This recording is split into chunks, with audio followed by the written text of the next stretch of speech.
Hello students, कैसे हैं आप सभी लोग। मैं हूं Pooja Singh and welcome back to my channel accounting master class and this is the 8th lecture. ये हमारा 8वां लेक्चर है on the subject economics. And आज के लेक्चर से हम लोग स्टार्ट करने जा रहे हैं थ्योरी ऑफ डिमांड, या जिसको डिमांड एनालिसिस भी कह सकते हैं। ये कॉन्सेप्ट आज के लेक्चर से हम स्टार्ट करने जा रहे हैं। ये एक बहुत ही इंपॉर्टेंट कॉन्सेप्ट है माइक्रो इकोनॉमिक्स का।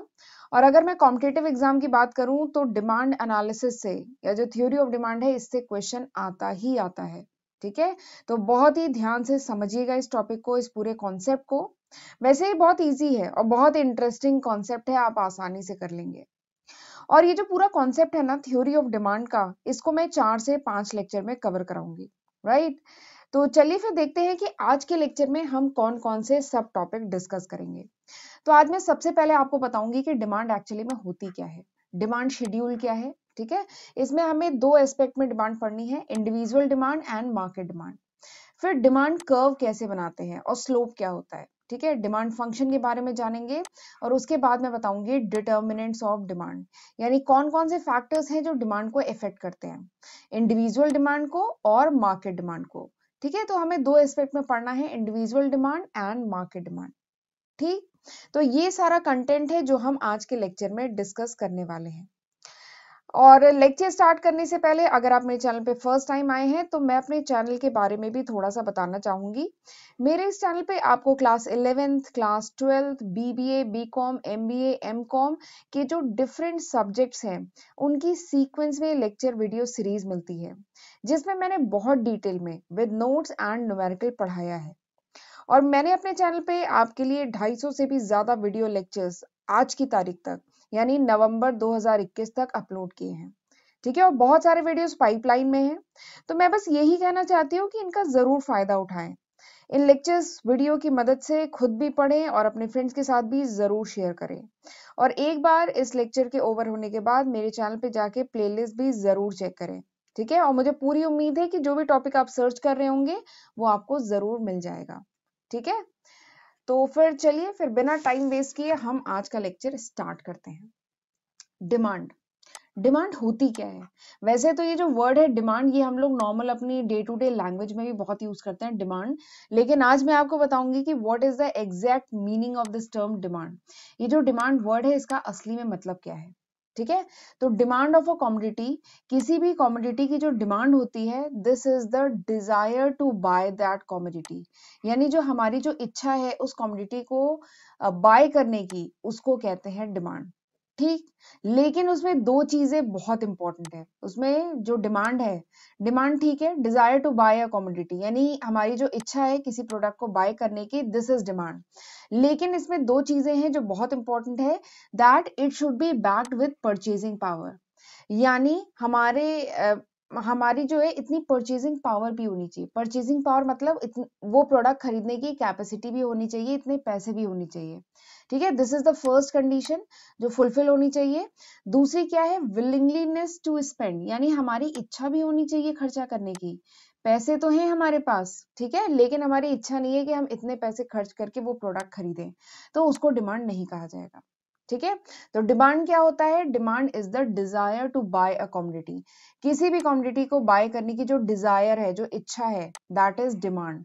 लेकिन it should be backed with, इसमें और क्या होना चाहिए, it should be backed with purchasing power, यानी हमारे में परचेजिंग पावर भी होनी चाहिए, हमारे पास इतना फंड भी होना चाहिए, पैसे भी होने चाहिए, प्लस विलिंगलीनेस टू स्पेंड, यानी उतना पैसा खर्च करने की इच्छा भी होनी चाहिए। ठीक है, तो ये दोनों चीजें अगर फुलफिल होती हैं तब desire to buy a commodity is called demand. ठीक है, डिजायर मतलब इच्छा किसी कमोडिटी को बाय करने की, वो डिमांड तभी कहलाती है जब उसमें ये 2 जो कंडीशन है, पहली परचेजिंग पावर, दूसरी विलिंगलीनेस टू स्पेंड, ये दोनों अगर कंडीशन फुलफिल होती है तभी हम कहते हैं डिमांड है। ठीक, अब जैसे एग्जांपल एक देती हूँ, सपोज करिए ये एक बढ़िया लग्जरी स्पोर्ट्स कार है। ठीक है, I have a desire to buy this commodity, ये जो कार है इसको बाय करने की मेरे अंदर डिजायर है, मैं चाहती हूँ कि मैं इस कार को बाय करूं। ठीक है, तो this will not be called as desire, इसको this will not be called as demand, इसको हम डिमांड नहीं करेंगे। मेरी केवल इच्छा है इसको बाय करने की, मेरी केवल विश है इसको बाय करने की, तो इसको डिमांड नहीं कहा जाएगा। मेरे पास ये दो चीजें होनी चाहिए। I should have sufficient purchasing power, मेरे पास उतना पैसा भी होना चाहिए, ये जितने भी करोड़ की गाड़ी होगी मेरे पास इतने पैसे भी होने चाहिए, ठीक है, उसे बाय करने के। प्लस दूसरी क्या है कि सपोज करो मेरे पास है भी इतने पैसे, ठीक है, बट मेरे अंदर विलिंगलीनेस भी होनी चाहिए टू स्पेंड, खर्चा करने की विलिंगलीनेस भी होनी चाहिए। तो ये दोनों कंडीशन अगर फुलफिल होती है ना, देन हमारी जो विश है इसको बाय करने की, तब हम कहते हैं कि ये इसकी डिमांड है, यानी तब इतनी डिमांड है मार्केट में, ठीक है। किसी कंट्री में किसी प्रोडक्ट की डिमांड कब बनती है, जब वहां के लोगों की इतनी परचेजिंग पावर हो, प्लस विलिंगलीनेस टू स्पेंड, यानी उनमें विलिंगलीनेस भी होनी चाहिए स्पेंड करने की, तब हम कहते हैं it is the demand of the commodity.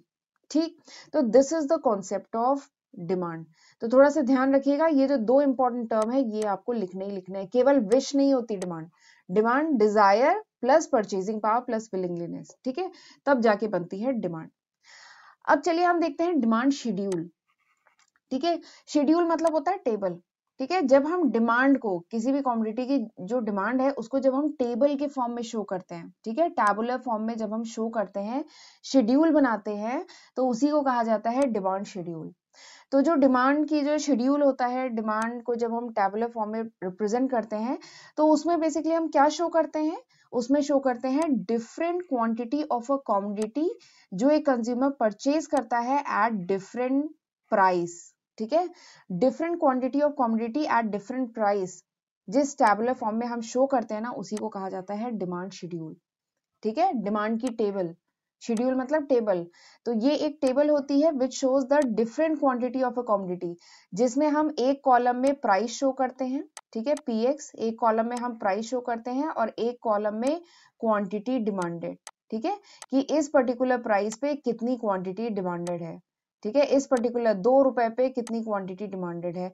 तो ऐसे करके जब टैबुलर फॉर्म में हम प्राइस एंड क्वांटिटी डिमांडेड को शो करते हैं, तो this is called demand schedule, ठीक। एक इकोनॉमिस्ट थे सैमुअलसन, इन्होंने डिमांड शेड्यूल की डेफिनेशन दी थी कि इट इज अ टेबल, ये एक टेबल होती है जो रिप्रेजेंट करती है relationship between price and quantity demanded. वही बात है, प्राइस, प्राइस क्या है प्रोडक्ट की और कितनी क्वांटिटी डिमांडेड है उस पर्टिकुलर प्राइस पे, 1 रुपए पे कितने लोग हैं जो उस प्रोडक्ट को खरीदना चाहते हैं और उनके पास परचेजिंग पावर और विलिंगलीनेस दोनों है, ठीक है। 1 रुपए पे कितनी डिमांड है, 2 रुपए पे अगर प्रोडक्ट है तो कितनी डिमांड है, 3 रुपए का प्रोडक्ट है तो कितनी डिमांड है। तो ये जब हम टैबुलर फॉर्म में प्रेजेंट करते हैं ना, ठीक है, तो this is called demand schedule. और ये जो डिमांड शेड्यूल, डिमांड कर्व, ये सब जो हमें पढ़ना है, ये दो अप्रोचेज में पढ़ना है, इसको दो रिस्पेक्ट में हम पढ़ेंगे। पहला इंडिविजुअल डिमांड शेड्यूल, ठीक है, दूसरा क्या है मार्केट डिमांड शेड्यूल। बताया था ना, ये जो डिमांड है इसको हमें दो एस्पेक्ट में पढ़ना है, एक इंडिविजुअल डिमांड और एक मार्केट डिमांड। इंडिविजुअल डिमांड मतलब क्या है, demand by a single consumer, एक सिंगल कंज्यूमर की जो डिमांड है that is called individual demand, ठीक है। And demand by all the consumer of the market, यानी मार्केट के जितने कंज्यूमर हैं वो जितनी डिमांड कर रहे हैं, ठीक है, वो जितनी डिमांड क्रिएट कर रहे हैं दैट इज मार्केट डिमांड। और एक इंडिविजुअल कंज्यूमर की जो डिमांड है दैट इज इंडिविजुअल डिमांड, ठीक है। तो उसी के रिस्पेक्ट में हम जो डिमांड शेड्यूल बनाएंगे वो भी दो टाइप का होगा, एक होगा इंडिविजुअल डिमांड शेड्यूल और अभी मैं आगे आपको बताऊंगी मार्केट डिमांड शेड्यूल। तो पहले चलिए इंडिविजुअल डिमांड शेड्यूल बनाते हैं। तो इंडिविजुअल डिमांड शेड्यूल बेसिकली क्या है, it is a demand schedule of individual buyer, individual consumer, एक सिंगल कंज्यूमर की जो डिमांड है किसी पर्टिकुलर कमोडिटी को लेकर के, वो क्या है इंडिविजुअल डिमांड शेड्यूल। तो ये बनाएंगे कैसे, ये इसमें इसमें बेसिकली क्या है, it is a tabular representation of price of commodity, ठीक है, price of commodity and quantity demanded, इसका एक टैबुलर रिप्रेजेंटेशन होता है। जब प्रोडक्ट की प्राइस, एक हम कॉलम बनाएंगे पीएक्स का, पीएक्स मतलब price of good X, QX मतलब quantity demanded of good X, ठीक है। तो पीएक्स और क्यूएक्स का हम कॉलम बनाएंगे। जब प्रोडक्ट की प्राइस 1 थी तो उसकी क्वांटिटी डिमांडेड, लोग उसकी ज्यादा डिमांड थी, 4 क्वांटिटी थी। जब प्रोडक्ट की प्राइस 2 रुपए हुई तो क्वांटिटी डिमांडेड, लोग अब प्रोडक्ट जब महंगा होने लगता है तो लोग क्या करते हैं, उसका कंजप्शन कम कर देते हैं, कम खरीदते हैं। जब प्रोडक्ट 2 रुपए का हुआ तो उसका कंजप्शन कम हो गया, डिमांड कम हो गई, 3 यूनिट की डिमांड हो गई। जब प्रोडक्ट की प्राइस और बढ़ गई, 3 रुपए हो गई तो और डिमांड कम हो गई, 2 रुपए। जब प्रोडक्ट की प्राइस और बढ़ गई, 4 रुपए हो गई तो क्वांटिटी डिमांडेड 1 हो गई, ठीक है। तो आप यहाँ पे देख रहे हैं जैसे जैसे प्राइस बढ़ती जा रही है वैसे वैसे क्वांटिटी डिमांडेड क्या है, घटती जा रही है। तो आपको ये देख के समझ में आ रहा होगा इंडिविजुअल डिमांड शेड्यूल कि there is an inverse relationship between price and quantity. ये जो प्राइस ऑफ द कमोडिटी है, ठीक है, and quantity of the commodity है, इसके बीच में क्या है, there is an inverse relationship. ठीक है, निगेटिव रिलेशनशिप है। जैसे जैसे प्राइस बढ़ रही है क्वांटिटी डिमांडेड घट रहा है, और प्राइस सस्ती होती जा रही है यानी सामान सस्ता होता जा रहा है, तो हम क्या करेंगे, उस प्रोडक्ट को और खरीदने लगते हैं ना, उसका कंजप्शन और बढ़ा देते हैं। ठीक है, तो there is a inverse relationship.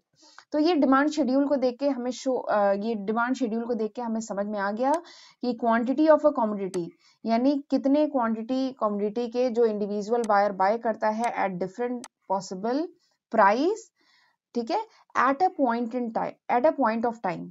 अच्छा, इसमें एक खास बात है, देखिए डिमांड शेड्यूल से हमें ये तो पता चल गया डिफरेंट प्राइस पे डिफरेंट क्वांटिटी कितनी डिमांडेड है वो हमें पता चल गया। ठीक है, फिर इसमें एक खास बात है at a point of time, यानी किसी पर्टिकुलर समय में डिफरेंट प्राइस पे डिफरेंट क्वांटिटी जो डिमांडेड है वो हमें डिमांड शेड्यूल से पता चलता है। ठीक है, तो ये जो लाइन है ना, at a point of time, ये भी ध्यान से आपको लिखना ही है, इसे मिस मत करिएगा।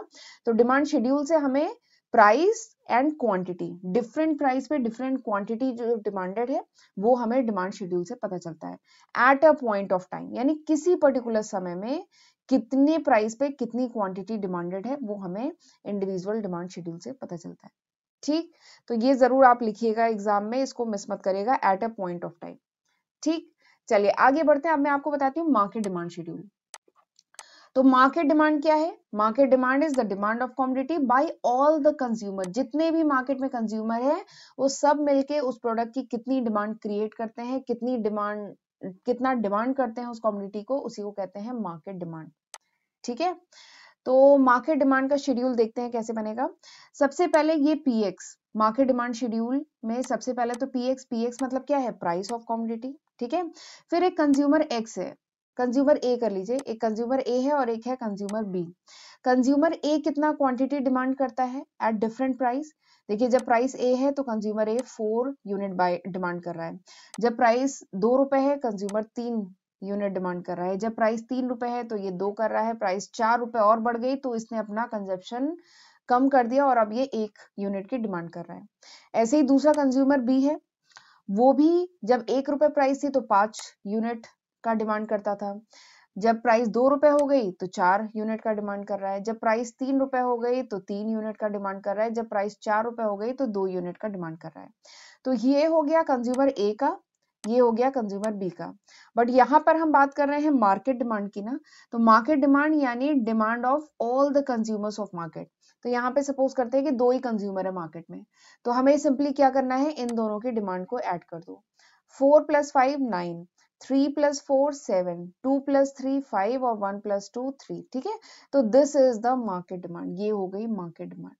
ठीक है, तो यानी जब प्राइस 1 रुपए थी तो मार्केट डिमांड कितनी थी, 9 यूनिट की। जब प्राइस 2 रुपए हुई तो मार्केट में डिमांड इसकी कितनी हो गई, 7 यूनिट की। प्राइस 3 रुपए हुई तो मार्केट डिमांड हो गई 5 रुपए। ठीक है, तो ऐसे ही निकलता है मार्केट डिमांड। यहाँ पे 2 कंज्यूमर का केस लिया है तो आपने दोनों की डिमांड को ऐड किया। यहाँ पे 3 कंज्यूमर होते तो एक कॉलम और बनाते, कंज्यूमर सी, और उसकी डिमांड लिखते और उसको भी ऐड करते। कंज्यूमर डी होता तो उसको भी ऐड करते। ठीक है, तो सिंपली मार्केट डिमांड शेड्यूल क्या है, market demand schedule a different price पे कितनी क्वांटिटी डिमांडेड है by all the consumer of market. ठीक है, ये देखिए यहाँ पे लिखा है, ये जो मार्केट डिमांड शेड्यूल है क्या शो करता है, डिफरेंट क्वांटिटी ऑफ कमोडिटी जो डिफरेंट प्राइस पे जो डिफरेंट प्राइस पे है at a point of time, यानी किसी पर्टिकुलर समय पे। ठीक है, तो उसे कहेंगे मार्केट डिमांड शेड्यूल। और अगर आप इसको देखेंगे मार्केट डिमांड शेड्यूल, तो सेम वही रिलेशनशिप है जो इंडिविजुअल में था, there is an inverse relationship. यहाँ पर जैसे जैसे प्राइस ऑफ कमोडिटी बढ़ती जा रही है, जैसे जैसे सामान महंगा होता जा रहा है, उसकी क्वांटिटी डिमांडेड क्या होती जा रही है, कम होती जा रही है। तो there is an inverse relationship between price of commodity and quantity demanded. चाहे आप इंडिविजुअल डिमांड शेड्यूल देख लीजिए, चाहे मार्केट डिमांड शेड्यूल देख लीजिए, दोनों केस में यही है, there is an inverse relationship, एक नेगेटिव रिलेशनशिप है प्राइस एंड क्वांटिटी के बीच में। ठीक है, अब चलिए आपने शेड्यूल बना लिया, टेबल बन गई, तो अब आप ग्राफ भी बना सकते हैं बहुत आसानी से। ग्राफ मतलब कर्व के फॉर्म में आप शो कर सकते हैं डिमांड शेड्यूल को, ठीक है, और उसका स्लोप भी निकाल सकते हैं। तो अब हम वही करने जा रहे हैं, देखते हैं डिमांड कर्व कैसे बनेगा और उसका स्लोप कैसे निकालेंगे। तो डिमांड कर्व बेसिकली है क्या? Demand curve is the graphical presentation. जब हम ये जो डिमांड शेड्यूल है इसको हम ग्राफिकली, ठीक है, ग्राफ पे इसको शो करते हैं, डिमांड शेड्यूल को जब हम ग्राफ पे शो करते हैं एंड एक्सप्रेस करते हैं रिलेशनशिप बिटवीन वही दो term, price of commodity and quantity demanded of commodity, इनके बीच में रिलेशनशिप शो करते हैं और इसको जब हम ग्राफ पे प्लॉट करते हैं तो क्या बनता है? डिमांड कर्व, ठीक है। डिमांड कर्व क्या है? डिमांड शेड्यूल को जब हम ग्राफिकल प्रेजेंटेशन करते हैं, ग्राफ पे शो करते हैं और उससे पीएक्स और क्यूएक्स के बीच में रिलेशनशिप फाइंड आउट करने की कोशिश करते हैं, तो उसी को कहते हैं डिमांड कर्व, ठीक। अब यहाँ पे क्योंकि हमने दो शेड्यूल बनाए थे ना, मैंने बताया था डिमांड को हमें दो एस्पेक्ट में पढ़ना है, individual demand and market demand. तो हमने डिमांड शेड्यूल भी दो देखे थे, individual demand schedule, market demand schedule. तो वैसे ही कर्व भी तो दो बनेंगे, individual demand curve and market demand curve. तो मैं आपको दोनों कर्व अभी बताऊंगी। चलिए पहले इंडिविजुअल डिमांड कर्व बनाते हैं। तो इंडिविजुअल डिमांड कर्व बनाना है तो सबसे पहले हमारे पास डिमांड शेड्यूल होना चाहिए। तो वही शेड्यूल जो अभी पिछली स्लाइड पे था वही शेड्यूल है ये। प्राइस 1 रुपए प्राइस है तो क्वांटिटी डिमांडेड 4 है, प्राइस 2 रुपए हुई तो क्वांटिटी डिमांडेड कम हो गई, 3 हो गई, प्राइस 3 हुई तो क्वांटिटी डिमांडेड 2 हो गई, प्राइस और बढ़ गई 4 रुपए तो लोगों ने डिमांड कम कर दी, जो पर्टिकुलर कंज्यूमर है उसने डिमांड कम कर दी 1 यूनिट की डिमांड, ठीक। तो चलिए अब इसको ग्राफ पे प्रेजेंट करते हैं। This is Y axis, this is X axis, ठीक है। एक्स एक्सिस पे हम क्या शो कर रहे हैं? क्वांटिटी। एक्स एक्सिस पे क्वांटिटी शो कर रहे हैं, वाई एक्सिस पे प्राइस शो कर रहे हैं, ठीक है। अब ऐसे करके 1 2 3 4 इसकी नंबरिंग कर दीजिए, 1 2 3 4, और ऐसे ही वाई एक्सिस पे नंबरिंग कर दीजिए 1 2 3 4, ठीक है। चलिए अब बनाते हैं। जब प्राइस 1 रुपए थी, ठीक है, जब प्राइस 1 रुपए थी तो क्वांटिटी डिमांडेड कितनी थी? बहुत ज्यादा, 4, ठीक है। तो यानी प्राइस 1 क्वांटिटी डिमांडेड 4, यानी ये पॉइंट आया, ठीक है। इसको नाम दे देते हैं ए। फिर अगला क्या है? प्राइस जब 2 रुपए हुई क्वांटिटी डिमांडेड 3 हुई, यानी ये पॉइंट, यानी इसको दे दीजिए बी। फिर अगला क्या है? प्राइस 3 है और क्वांटिटी डिमांडेड 2, यानी इसको नाम दे दीजिए सी। अगला क्या है? प्राइस 4 क्वांटिटी डिमांडेड 1, इसको नाम दे दीजिए डी, ठीक है। तो ये 4 पॉइंट आ गए। अब इन 4 पॉइंट को जोड़ दीजिए तो आपका बन गया डिमांड, इंडिविजुअल डिमांड का। बहुत आसान है, ठीक है। ग्राफ बनाना तो आता ही है, सिंपली हमें अगर टेबल बनी हुई है तो हम ग्राफ बना लेंगे। ध्यान रखिएगा एक्स एक्सिस पे क्वांटिटी शो करते हैं, वाई एक्सिस पे प्राइस शो करते हैं, ठीक है। तो आप सिंपली इसको ग्राफ बना सकते हैं। और अब इस ग्राफ को देख के आपको क्या समझ में आ रहा है? इस ग्राफ को देख के हमें ये समझ में आ रहा है कि अगर हम इस ग्राफ पे लेफ्ट से राइट चलें, यानी यहां से यहां चलें, then the slope of the graph is downward. ये जो ग्राफ का जो स्लोप है वो क्या है? डाउनवर्ड है। और डाउनवर्ड स्लोप है तो ये क्या शो करता है कि there is an inverse relationship between price and quantity. ये जो प्राइस और क्वांटिटी है इसके बीच में इनवर्स रिलेशनशिप है। जैसे जैसे प्राइस बढ़ती जाती है किसी कमोडिटी की, उसका कंजप्शन क्या होता है? कंजप्शन ही, जो डिमांड है उस प्रोडक्ट की वो कम होती जाती है। और जैसे जैसे वो प्रोडक्ट सस्ता होता जाता है, प्राइस कम होती जाती है, क्वांटिटी डिमांडेड बढ़ती जाती है, ठीक है। तो this is individual demand curve, ऐसे बनेगा, बहुत आसान है। चलिए अब मैं बताती हूँ market demand curve. Market demand यानी demand by all the consumers of market, market demand, ठीक है। अब मार्केट डिमांड क्या होता है? It is the horizontal summation of individual demand curve. ये जो इंडिविजुअल डिमांड कर्व हमने बनाया था इसका हॉरिजॉन्टल समेशन होता है मार्केट डिमांड कर्व, ठीक। चलिए आपको सीधे बना के दिखाते हैं। तो ये मार्केट डिमांड शेड्यूल हमने बनाया था, पिछली स्लाइड पे बनाया था ना, market demand schedule. Price of commodity, consumer x की डिमांड, कंज्यूमर ए की डिमांड, कंज्यूमर बी की डिमांड, फिर दोनों डिमांड को हमने ऐड कर दिया तो निकल के आ गई मार्केट डिमांड।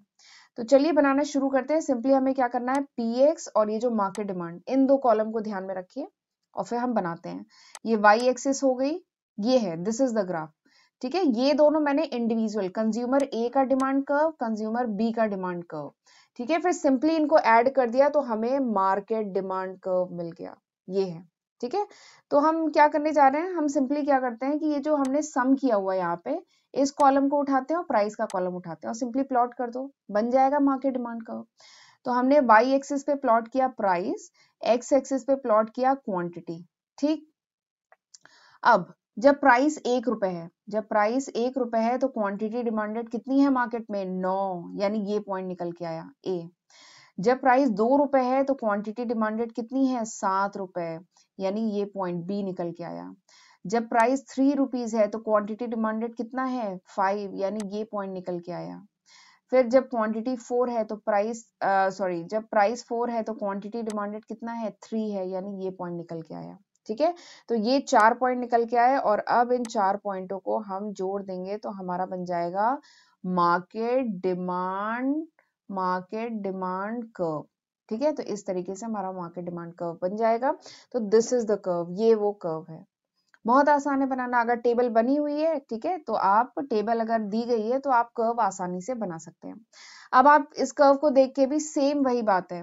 यहाँ पे क्या है, जैसे जैसे आप कर्व पे लेफ्ट से राइट तक जाएंगे तो आपको दिख रहा है कि the curve has downward slope. ये जो कर्व है इसका डाउनवर्ड स्लोप है। डाउनवर्ड स्लोप है, it shows there is an inverse relationship between price of commodity and quantity demanded of commodity. यानी जो प्राइस है कमोडिटी की और क्वांटिटी डिमांडेड है, इनके बीच में इनवर्स एंड नेगेटिव रिलेशनशिप है। ठीक है, तो ये हमें इस ग्राफ को देख के समझ में आ रहा है। ठीक है, अब चलिए स्लोप की बात कर लेते हैं। Slope of demand curve. ठीक, तो अगर ये सपोज करिए एक और यहाँ पे ग्राफ बनाया है, ठीक है, हमने एक्स एक्सिस पे क्वांटिटी प्लॉट की है, वाई एक्सिस पे प्राइस को प्लॉट किया है और ये D dash is demand curve, ये डिमांड कर्व है।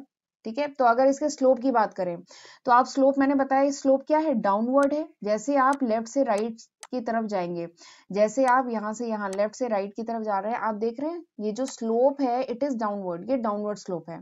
तो डाउनवर्ड स्लोप क्या शो करता है, इनवर्स रिलेशनशिप। किसके किसके बीच में, प्राइस एंड क्वांटिटी के बीच में क्या है, there is an inverse relationship. ठीक है, एंड ये डी डी डैश यहाँ पे क्या है, it is a straight line. यहाँ पर मैंने स्केल से खींच लिया है, यहाँ पे स्केल से मैंने जब खींचा और ये जो पॉइंट प्लॉट किए, ठीक है, फिर स्केल से जब मैंने खींचा तो मैंने पाया कि जो यहाँ पे जो डिमांड कर्व है this is a straight line, वो स्ट्रेट लाइन है। ठीक है, स्ट्रेट लाइन है, तो अब हम इसका स्लोप निकाल सकते हैं ना। स्लोप कैसे निकलता है, परपेंडिकुलर अपॉन बेस। ठीक है, स्लोप कैसे निकलता है, परपेंडिकुलर अपॉन बेस, यानी delta P by delta Q. Delta मतलब होता है चेंज। ठीक है, वैसे हम स्लोप निकाल चुके हैं। ये मेरा 8वां लेक्चर है। इससे पहले हम लोग जो 7 लेक्चर्स पढ़े हैं, ठीक है, वहां पर हम लोग पढ़ चुके हैं पीपीसी कर्व। मैंने आपको पीपीसी कर्व यानी प्रोडक्शन पॉसिबिलिटी कर्व पढ़ा है, वहां पे भी स्लोप निकाला है हमने। मैंने आपको इनडिफरेंस कर्व पढ़ा है, वहां पे भी स्लोप निकाला है। तो स्लोप तो निकाला जा सकता है। Slope is perpendicular upon base, यानी परपेंडिकुलर यानी वर्टिकल एक्सिस पे क्या है, पी है, यानी delta P by delta Q. तो स्लोप ऑफ कर्व इज, यहाँ पे जो डिमांड कर्व है उसका स्लोप क्या है, delta P by delta Q. और नेगेटिव साइन क्यों है, क्योंकि यहाँ पे इनवर्स एंड नेगेटिव रिलेशनशिप है।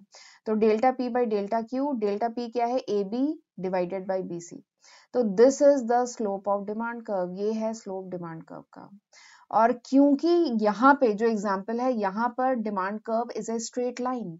ठीक है, यहाँ पे जो एग्जाम्पल लिया है, यहाँ पर डिमांड कर्व स्ट्रेट लाइन है, तो इसका मतलब क्या है कि slope is constant at all the point on the demand curve. ये बहुत खास बात है कि अगर डिमांड कर्व स्ट्रेट लाइन है, अगर डिमांड कर्व स्ट्रेट लाइन है then slope is constant, slope constant है। चाहे आप किसी भी पॉइंट पे स्लोप निकालिए, स्लोप एक ही आएगा, स्लोप कांस्टेंट होगा।